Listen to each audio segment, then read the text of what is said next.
Ladies and gentlemen, as we continue CCW Fall Online, we're going to turn our attention to a very obviously pressing topic, an ongoing challenge, but also an ongoing opportunity within the customer experience space, and that's the role that employees play. Now, we always hear people talking about the role, the value of employees in the customer experience. They talk about calling them the absolute framework of customer centricity. You hear happy agents equal happy customers. You're always hearing this idea that employees need to be at the center of your customer experience strategy. Now, that sounds great, and it's something I think we all philosophically agree with.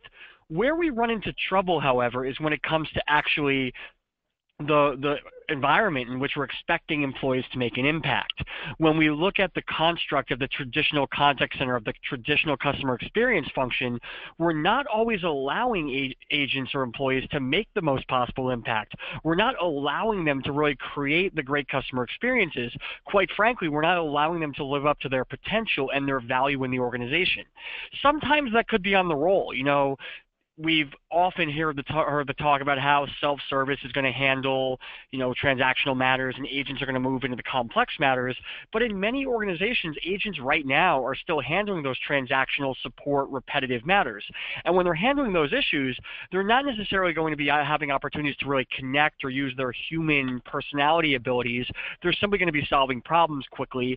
And that's going to, I think, blunt or negate their ability to really forge those emotional connections, those bonds. And so that's going to limit, I think, the real sentimental connection that an agent can make. Additionally, we also have situations where, yes, the organization gets it. They put the agents in position to really engage and connect with customers and build relationships, but they don't actually kind of create a scenario where that's going to happen. They could have the wrong organizational culture. They could say they value connections, but then measure them based on very static metrics. The tools could, cripple the agents, not give them the data they need to understand what's going on in the journey and really connect with each individual customer. Or the workflow could be not conducive to that. If your agents are spending so much time on non-call work or on other low-value matters, they're not going to be able to spend as much time ultimately engaging with customers in the most valuable possible way. At the end of the day, the point is that if we really want to talk about employees being the gateway to a great customer experience, the true differentiator, the source of real connections, we have to create a scenario where that can actually happen. Luckily, as I alluded to, technology is kind of allowing that to happen. More importantly, market pressure is allowing it to happen. As the CX is consistently identified as a top differentiator, as organizations are recognizing that satisfaction is not enough, but you need to focus on loyalty and relationships, it naturally creates scenarios where the agents can take on a bigger role.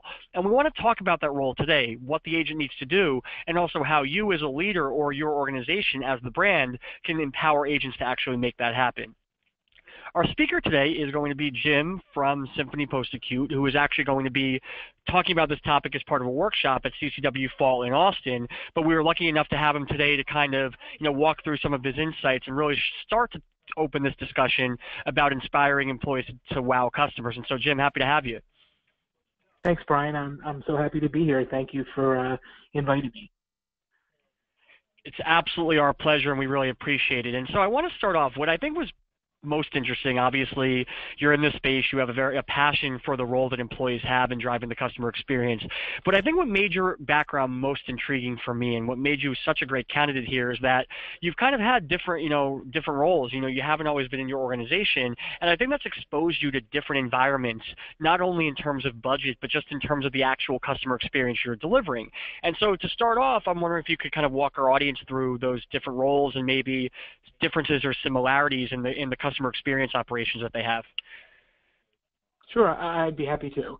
I spent 26 years in the casino gaming hospitality environment prior to me joining Symphony, where I've been for just under 4 years. Completely, as you said, different environments. Symphony is the provider of post-discharge rehabilitation type services. I guess in days of old, they would be kind of loosely considered nursing home environments. That's kind of a taboo word, but, for lack of a better, that's what it is. But, the funny thing is that they are completely different environments, and my current organization called me and hired me to come into the company specifically to add that element of hospitality into an environment where you really could benefit from something like that. So when you talk about similarities in the two roles, I would say to anybody listening that, it's probably a no-brainer that the essence of customer service is kind of universal. If you can look into the service bundle or the service experience and realize that, ultimately people make decisions on who they're going to use as their provider or how they're going to spend their money based on how they feel about the individual businesses. I think that, that similarity is what binds together pretty much every type of environment. The service bundle is all about feelings. People make decisions based on how they feel. You make them feel good about whatever it is you're doing, and you can pretty much lock them in. So I would say, I think that crosses almost every industry and platform. When you talk about the differences, which, certainly were a lot bigger, if you look at the hospitality environment as a whole, that environment is conducive to people wanting to enjoy themselves and have fun. Specifically in casino gaming, obviously people wanted to be there. They wanted to be in the casino, spending their money, enjoying some time away from home, sitting in the casino, maybe having a cocktail, smoking a cigarette, doing whatever they're doing. But that's where they want to be. So therefore, they're more engaged in what's happening. And if you look at the healthcare environment or the skilled nursing and rehab area where my company sits, you have to realize that that's absolutely the last place somebody wants to be. You're often dealing with people at different points of something that happened in their life to place them there.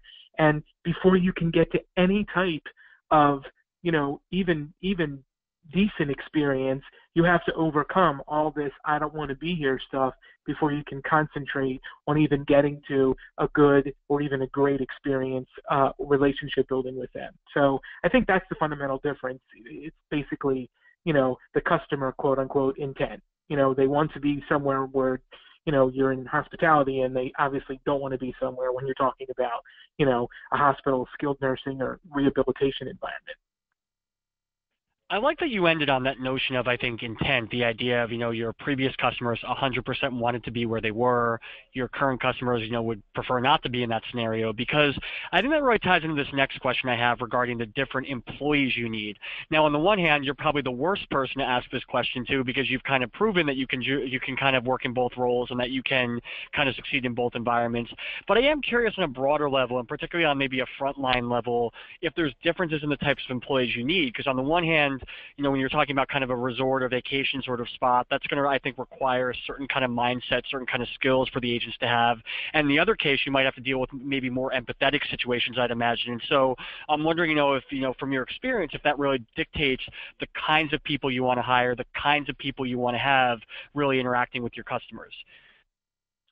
Well, you would be probably amazed at this answer, but, I would say it absolutely does to a certain degree. But if you look at the very basic element of who you're going to hire when it comes to an employee, any employee that you want to vest in has to be vested in what it is that you're doing as well. So if they're not vested in the business, or if they don't, well, let me just go to the obvious first. Skilled nursing versus casino gaming. Obviously, there's qualifications and licensure that would be needed one way or the other, completely different in those different arenas. But they still have to be vested in what it is that they're doing, and they have to want to be part of what the operation is that you're in and what the intended outcome is. So, believe it or not, when you take it to that basic level, other than, like I said, qualifications or licensure, that's really the only fundamental difference. Are they invested? Do they have, some level of understanding of what the intended outcome is? And if you get those two things together, you can pretty much get anybody on the right page to deliver a fundamentally good experience if those two things are in place. And I actually kind of, think that's very valuable there, because wanted to ask a question about brand affinity, whether that's a requirement. And so naturally, in the gaming industry in particular, you may have people that know that experience, that like that experience. And while, you certainly hope that, people that are in post-acute probably haven't had to necessarily go through medical issues, and they may have family members or something. I'm wondering if you feel that kind of personal connection to the product or service you're representing is important for agents to really be able to connect, or if that's sort of something you can develop on the job. I don't think you can develop it on the job. No, I think, as I said, you have to have some kind of vesture in what you're doing. So the people that we typically employ, especially when you think about the fact that they're dealing with the senior end of the population, because, the average age of the patients that we see through our buildings, if I were going to give you a number that would probably encapsulate most of what we see, is probably 70-ish. And to deal with that population in the best way possible, showing the right level of empathy and how to connect with them so that, they're in a new environment. If they've never been there, they certainly, as I said, they don't want to be there. They don't understand what's going to happen. They wanted to go home. But at the end of the day, if you can get somebody to show that level of empathy, you can pretty much move down that path with any employee, but that's what they have to have. They have to have that level of understanding, the level of patience, and that's how you bring them into providing the great experience once they have that connection and they're vested in some way. Great, and then, kind of expanding upon that, I think really, that's sort of representing the brand, but then getting at the customer level, what does it take to, I think, connect with the customer as opposed to, say, just serving them or supporting them or even satisfying them? To me, connection seems to connote something much bigger, much more permanent and lasting. So, what kind of is the signal that an agent has actually connected with that customer as opposed to, just kind of provided some sort of, support for them? I think that ultimately they have to have a basic fundamentally in people in general. When you talk about people that provide customer service or they're involved in service type positions or jobs, if you don't necessarily have that basic affinity for liking people in general, you're never going to form that connection. So I think at the very basic root of everything that we do, we start by looking for somebody that has, some level of affinity towards nurturing the human spirit, I guess I would say, because that's the key to the connection. You're not going to put, they talk about somebody that says, I'm a people person, or somebody that says, I'm not a people person. Like, you can sit down with somebody in an interview setting, and regardless of the type of job, whether they're going to be sitting as an agent on the phone, delivering that service, as I say, with a smile in your voice over the phone, or whether it's face-to-face, you have to be able to sit down with them and assess their ability to have that connection, and you're not going to get anywhere as if what I said was they're not fundamentally interested in the human spirit and building those relationships. It's kind of hard to put that into words, but I think you get what I'm trying to tell you. Absolutely, and so I think you've certainly addressed, I think, the kind of personality type it requires. But I wonder, if there's any, element as we talk about things getting more complex, if there's, if it goes beyond, I think, just sort of the people element, and if there is sort of a degree, perhaps, of critical thinking that you may need. Because, yeah, I certainly think at the end of the day, if you can't empathize and understand people, then you're going to be kind of out of luck in this idea of the relationship era of experiences. But I wonder if moving forward, there's also kind of a pressure to really be able to think more on the fly and not just kind of reiterate from a script, but also really understand what's really going on for this customer, what this customer really wants, and then what can I do, knowing what I know about my business, about my product, to deliver that unique solution. I'd imagine that's kind of also putting some pressure on organizations to find critical thinkers as well. Yeah, well, in my business specifically, there's no script whatsoever. Every case is uniquely different. Every guest that we have that comes into our buildings is dealing with something different. A lot of family members don't always connect with or they don't react to any diagnoses, especially if, you're talking about somebody that's moving into a dementia stage or something like that. So not only are you dealing with the realism of people not wanting to accept the finality of life coming to that point for their parents or grandparents, whoever's in the building, again, each medical diagnosis that comes through the building is uniquely different. So there isn't a script. You have to be able to critically think. You have to be able to actually assess what's happening in those interactions with those people and know in your building when you're dealing with those people. Because, if you're talking to them on the phone, you have to know the connections of the people in the building to know who, when something has to be referred on, or you have to problem solve, or you have to actually get back to somebody with an answer, who in the building is the right resource for you to either connect that patient or family member to, or for you to call to get the answer to get back to them. So critical thinking is a must. Pretty much, I would say in any position. But you have to be able to problem solve. But more importantly, the problem solving has to go into the resourcefulness of knowing who's the right person in the building for me to actually engage to solve this problem. And a lot of the customer service training and stuff like that we do in our buildings and with our agents revolves around, adopting what we would just call internally that can-do attitude. And really, it's not my job mentality. It's making sure that, you own every job and you own every relationship. And if you're not the person to get something done, you're resourcing the right person in. So, I mean, as I said, going back to initially what you said, critical thinking and/or looking for somebody that possesses the basic fundamental ability to dissect things that are happening as they're happening and resource in the right person to fix it is essential. That makes sense. Now, talking about, I think, that what you need as an agent, we often talk about the idea that you have to hire the smile, train the skill, but I'm also wondering to what extent can you train the smile? I mean, I think we all agree that you naturally need some degree of people skills, some degree of empathy to ever really have a shot at thriving and connecting in this environment. But can you enhance those abilities as a manager, as a trainer, based on the agents you have? Can you get your existing agents ready for this connection era, or are you kind of stuck with whatever degree of people person they are at the start, that's what they're going to be forever? That's very interesting. So I would answer that by telling you my gut reaction is I don't think so. I think that you either have it or you don't. And when it comes to people and you have the ability to actually choose your employee, I don't think that you can instill that into people. And if you have the ability to actually make that decision before hiring them, I would be very particular. So that's half.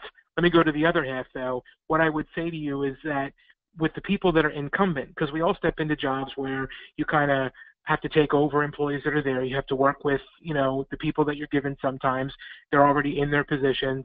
I don't think that you can actually turn it on. I don't think that you can train the smile, but I do think you can have an impact on how those operations run, simply by paying attention to the level of morale that exists in your industry or in your office and/or the level of management's involvement. So, when you talk about, I guess it boils down to the engagement piece of the job, because when you talk about how your management teams and your individual supervisors, how they're going to engage their teams, actually fundamentally recognizing contributions, making sure that you're going out of your way to thank them, creating a happy work environment, you're not going to change your person, but you can change the way that they're going to interact with all of your customers if you've created the right environment.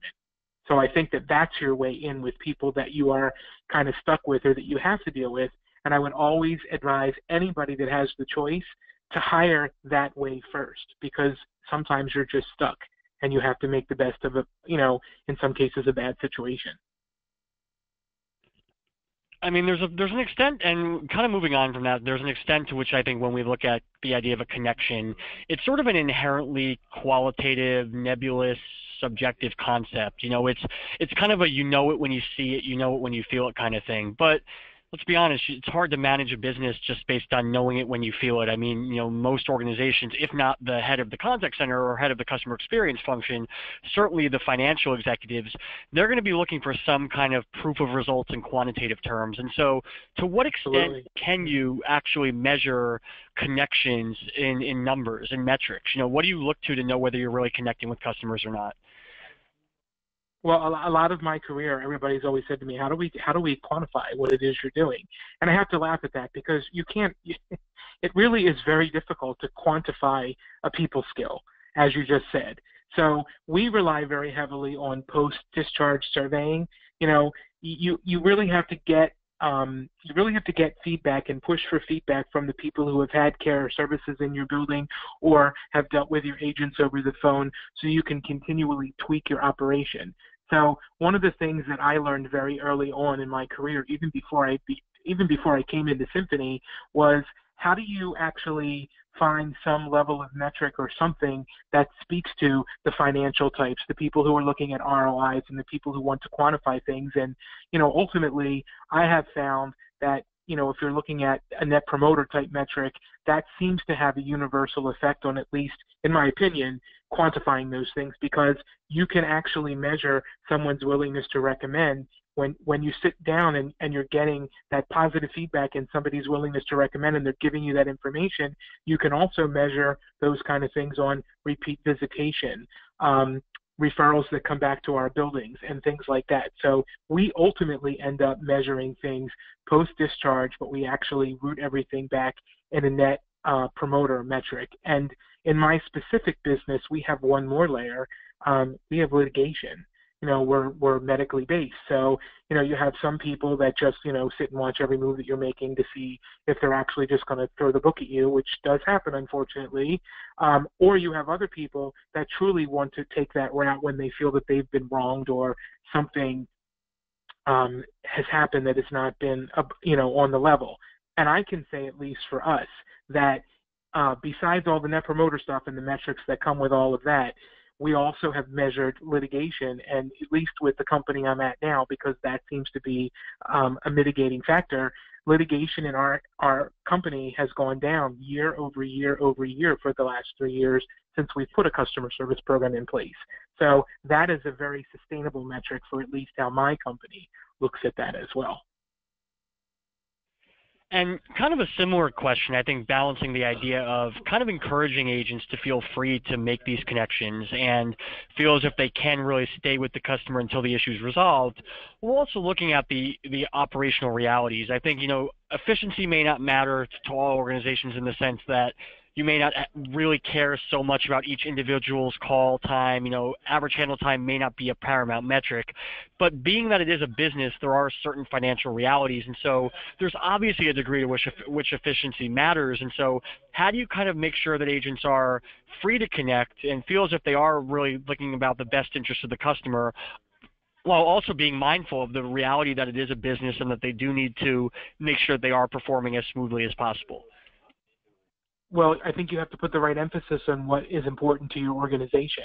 If you're looking for connections and you're looking for relationships and you're looking for the people element of especially the business I'm in to come forward, you have to make sure that the agents that you employ know that that connection supersedes everything else. So if the call time ends up being a little bit longer, if something ends up taking a couple of extra minutes, as long as somebody can explain or at least can allude to the fact that, I went over my let's say you had an average call time expectation of, 5 to 7 minutes and you spent 17 or 20 minutes on a call, if you can explain why and go back to the fact that everything came from putting that customer first and the connection and the relationship, I don't think that there should be any punitiveness that comes from that, because that's the expectation that your company set. And that's really the only way to delve into creating a culture of that as well. If you're truly going to be a company that's going to nurture a customer experience and pay attention to what society is pushing us to, you have to make sure that your organization understands that that is what you're putting first.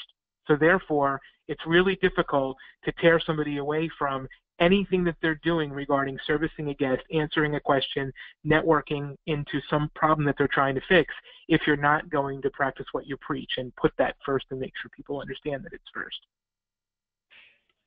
And also then on the motivational front, because I think that what you just described could be very freeing for agents, the idea that you actually know that you can you are able to have, I think, really get to know the customer, that you're not pressured to kind of, especially in very sensitive emotional situations, you're not pressured to kind of get off the phone quickly.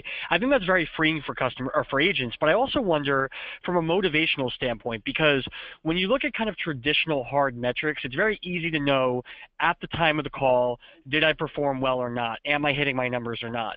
Connections, may feel good, but it may take time to really appreciate whether you're doing a great job of connecting with customers. You don't always have that scoreboard, that leaderboard that kind of tells you, okay, you connected 75 times today.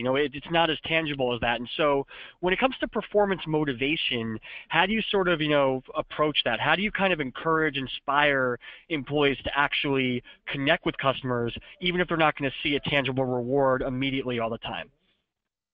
Well, in a call center environment specifically, there's live call monitoring. There's certainly digital recordings done in almost every call and situation that you have out there nowadays.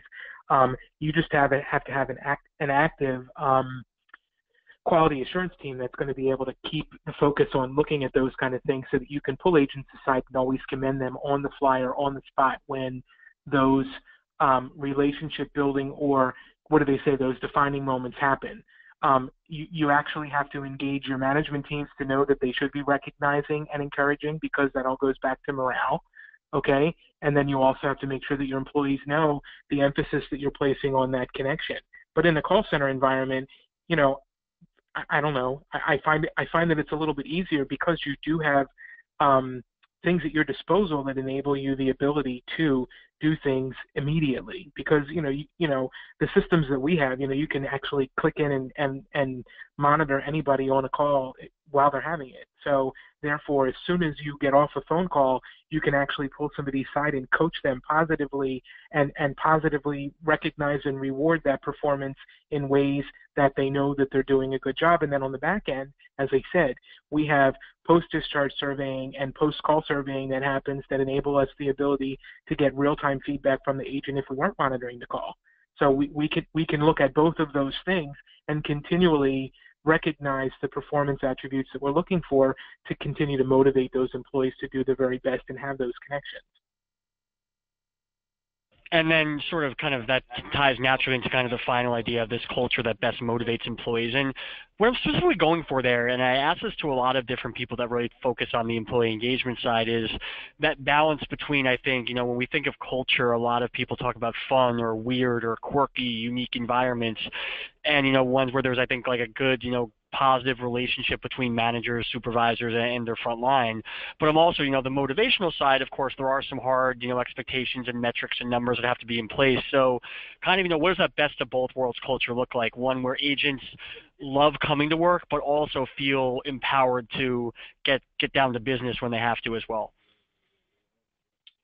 I think that everything that you're talking about, as cliche as this sounds, starts from the managerial level of your organization. What do they say? It starts at the top down. I would say that the top is especially the most important piece, but you have to engage every supervisory and managerial level at every point to have the authority level to push forward with the culture that you're trying to shape, the ability to recognize and reward things as they happen, because if you're doing those things and you're actively doing them, then you do create an organizational culture to promote exactly what you just said regarding how the agents feel about their jobs, keeping in mind the metrics that they're trying to meet, keeping in mind that we're looking for them to build this connection with the residents, guests, or family members for that positive word-of-mouth recommendation, which sends business back to every one of our buildings, which is the cycle about keeping everybody employed and obviously as a company creating revenue as well.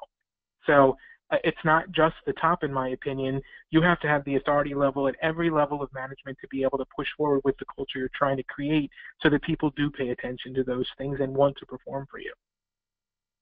And as we wrap up, I want to just briefly, give you a chance to kind of tease what you might be talking about at CCW Fall in Austin. Oh, well, actually, I didn't expect that. What I would tell you, Brian, is that what I hope to do in CCW in Austin is actually really dig into if you're the person that's in charge of this program in your company and you're stepping in, whether you're brand new in that company, you come with a background, you're stepping into whatever the organization is, how do you take components of a lot of the things we've talked about when it comes to culture, management styles, employee recognition? How do you take those pieces and actually put them together to ignite the performance of your team? I want to actually give sustainable things that people can actually take away from that presentation that they actually can bring back to their organizations and hopefully apply in a meaningful way. So I'm not giving you any more than that, but that's what I hope to be able to do. Well, there you go. And if you haven't registered already, there's still time. Make sure you do register to join us. It's going to be a phenomenal agenda in Austin. And, of course, I know that Jim's session is going to be a great part of that. And I just want to thank Jim again for today's great insights. I think employee engagement and culture is a big topic for everyone, but especially looking at the future of CX employees has been a big focus for CCW Digital recently. Really understanding, I think, we all talk about this idea that, now agents are going to get to focus on more complex, unique, unpredictable matters as a universal positive. And I think it can be. It's certainly great for agents. Individual employees tend to love complex, unpredictable, kind of emotionally satisfying work. That's obviously great. I think obviously they're at their most valuable when they're kind of delivering delivering meaningful experience for customers and not just sort of reading from the knowledge base. So there's an ROI benefit as well. But what I think we can't pretend is that this is just something you flip through the switch. It's an easy transition. The reality is many of our contact centers are predicated on old world metrics. They're predicated on the idea that agents are primarily actually reading from a script and handling transactional support matters. And so if we're going to seize these opportunities, if we're going to embrace this new normal of their employees' role within the contact center environment, within the customer experience function, we have to make sure the mechanism is in place. We have to make sure that we truly can resolve transactional issues elsewhere. We have to ensure that we have the kind of agents who can truly make connections with customers if we give them the chance. We have to ensure that performance and incentives and motivation hinges on that idea of the connection, and that we're not just saying we care about the connection, but then measuring them on something completely different. And then, of course, we have to make sure that they have the tools, data, and training to really be able to think critically, spot who the customer is, and adapt accordingly. And when you can do that, that's when you deliver a great experience, and that's when the employee is truly living up to their value in the organization. I think a lot of what Jim said here today is going to be very valuable. Certainly sounds like he's going to give even more valuable practical insights in Austin. I hope you'll join him then. I hope you'll continue with us as CCW Fall Online continues. A lot of great sessions focusing on all facets of customer engagement and the back-end operation. So our next session, head back to the webinar theater, and it will be starting right now.